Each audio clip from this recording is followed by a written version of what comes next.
যে মনোনয়ন সংগ্রহ করেছেন, আজ থেকে আমরা দেখেছি যে চট্টগ্রামের বেশ কয়েকজন প্রার্থী কিন্তু মনোনয়ন জমাও দিয়েছেন। তো আজকে কয়েকজন প্রার্থী আবার মনোনয়ন সংগ্রহ করেছেন। আমরা যেটি দেখেছি যে চট্টগ্রামের যে হাটহাজারী যে আসনটি রয়েছে সেখানের যে মীর হেলাল তিনি কিন্তু আজকে সকালে মনোনয়ন জমা দিয়েছেন এবং আজ যে বিষয়টি আমরা দেখতে পাচ্ছি যে এই মুহূর্তে যদি একটু দেখাই যে দেখায় যে এখানে গণসংহতি থেকে গণসংহতি আন্দোলন যেটি রয়েছে সেখান থেকে 3 জন প্রার্থী কিন্তু আজকে মনোনয়ন সংগ্রহ করেছেন। আমরা একটু তাদের সাথে কথা বলতে চাই। এই যে মনোনয়ন সংগ্রহ করলেন আজ, এত দেরিতে কেন মনোনয়ন সংগ্রহ করলেন এবং কোনো ধরনের থ্রেট আছে কিনা কোনো পক্ষ থেকে, সেই বিষয়টা একটু জানতে চাই। মানে সময় তো আছে, ওই জন্যই আমরা একটু দেরিতে সংগ্রহ করেছিলাম। আর আমাদের একটু কিছু ব্যস্ততা ছিল সাংগঠনিক, আমাদের কেন্দ্রীয় মিটিং ছিল। আমি আসছি মাত্র ঢাকা থেকে গতকাল।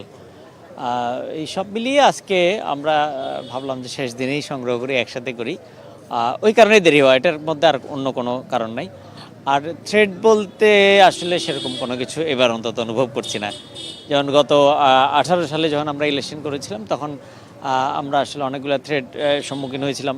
এমনকি প্রচারণার সময় আমরা প্রায় প্রতিদিন হামলা হুমকি এগুলো শিকার হয়েছিলাম। এইবার আমরা অনেকটা নির্বিঘ্নে নিরাপদে আমাদের কার্যক্রম পরিচালনা করতে পারছি, এটা বলা যায়। যে কয়েক জায়গায় প্রার্থীদের উপর হামলা হয়েছে, বড়সড় হামলাই হয়েছে এবং হাদির যে হত্যাকাণ্ড সেটিও নিশ্চয়ই আপনি জানেন। তো সেই বিষয়টা নিয়ে কোন ধরনের নিরাপত্তাহীনতায় ভুগছেন কিনা বা সেরকম কোনো আশঙ্কা করছেন কিনা, বা নির্বাচন সুষ্ঠু হওয়ার ক্ষেত্রে আপনাদের কোনো ধরনের আশঙ্কা আছে কিনা? দেখেন, এখানে একজন না 2জন প্রার্থী কিন্তু গুলিবিদ্ধ হয়েছেন। প্রথমে চট্টগ্রাম 8-এর একজন প্রার্থী গুলিবিদ্ধ হয়েছেন এবং এরপরে আমরা দেখি ঢাকার ওসমান হাদি তাকে গুলি করে হত্যা করা হয়েছে, শহীদ করা হয়েছে। 2জন যখন গুলিবিদ্ধ হয় এবং তার মধ্যে একজন যখন মৃত্যুবরণ করেন, শহীদ হন, তখন এটা আসলে অ্যালার্মিং। এটা বলতে হয় যে আমাদের এখানকার স্বরাষ্ট্র বিষয়ক কোনো দপ্তর নাই।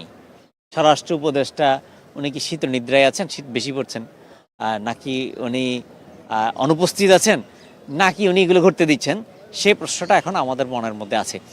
সেই দিক থেকে যদি বিবেচনা করেন তাহলে তো আসলে বাংলাদেশের মানুষের নিরাপত্তার প্রশ্নটার ক্ষেত্রে আমরা দেখি এই ইউনূস সরকার একদম সম্পূর্ণ ব্যর্থ। শুধু প্রার্থী নয়, আমরা দেখেছি যে আগুনে পুড়িয়ে হত্যা। আমরা দেখি রাউজানের মধ্যে প্রায় 3বার 12টা ঘর বাইরে থেকে তালা লাগিয়ে দিয়ে আগুন লাগিয়ে দিয়েছে। আমরা দেখি যে ওসমান হাদির হত্যার পরে প্রকাশ্যে ঘোষণা দিয়ে পত্রিকা অফিস, সাংস্কৃতিক সংগঠনের অফিস, এগুলোতে হামলা করার ঘোষণা দিয়ে তারা নির্বিঘ্নে ঘুরে বেড়ায় এবং তারা প্রকাশ্যে বক্তৃতা দিয়ে বেড়ায় এবং স্বরাষ্ট্রমন্ত্রী উপদেষ্টা এখানে নাকে তেল দিয়ে ঘুমান। তো সেইটা পুরো বাংলাদেশের নিরাপত্তার প্রশ্নটাকে একটা প্রশ্নবিদ্ধ করে। সুতরাং আমরা বলবো শুধু প্রার্থী হিসেবে নয়, যদি এই হিসাবে বলেন তাহলে সমগ্র বাংলাদেশেই একটা নিরাপত্তাহীনতার জায়গার মধ্যে আছে। কারণ এখানে কেউ একজনকে সন্দেহ হলো, আপনারা যেমন ঢাকায় একজন শ্রমিককে হত্যা করলো গাজীপুরে, কি হলো, পরে দেখা গেল তাকে ধর্ম অবমাননার নাম করে, পরে দেখা গেল যে এখানে ওই কারখানারই সুপারভাইজার বা কর্মকর্তারা যুক্ত আছে, তাকে এভাবে উস্কে দিয়ে তুলে দেওয়ার। তার মানে একটা মানুষকে ট্যাগিং করে হত্যাযোগ্য করে ফেলা যায়। রাষ্ট্র ওই জায়গায় যাওয়ার জন্যই কিন্তু এখানকার এত জীবন, এত রক্ত, এত পঙ্গুত্ব, এত ক্ষয়ক্ষতি মানে মানুষের জীবনের করা হয়নি। এটা করা হয়েছিল একটা স্বাধীন, নিরাপদ। আপনারা জানেন যে ফ্যাসিস্ট সরকারের আমলে অনেক কথার সাথে একটা গুরুত্বপূর্ণ আওয়াজ ছিল, সেটি হচ্ছে মানুষের কথা বলার স্বাধীনতা, মানুষের চিন্তার স্বাধীনতা। আমরা এখন এসে দেখছি সেইটার অনেক বেশি ব্যত্যয় ঘটছে। আমরা প্রথমত সুষ্ঠু নির্বাচন করতে হলে এই ব্যর্থ উপদেষ্টাকে একটা জবাবদিহিতার আওতায় আনতে হবে এবং একটা উপযুক্ত যাকে বলা যায় উপদেষ্টা এই জায়গায় নিয়োগ দিতে হবে।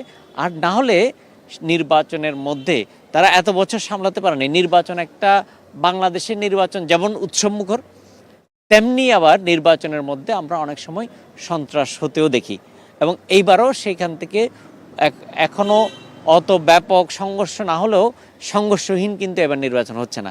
আমরা এখনই অনেক যেখানে একজন প্রার্থী মারা যান, সেই নির্বাচনে আসলে এরকম ঢিলাঢালা লেভেন্ডিস মার্কা উপদেষ্টা, দায়িত্বজ্ঞানহীন উপদেষ্টা দিয়ে আসলে নির্বাচন পরিচালনা করা একটু টাফ।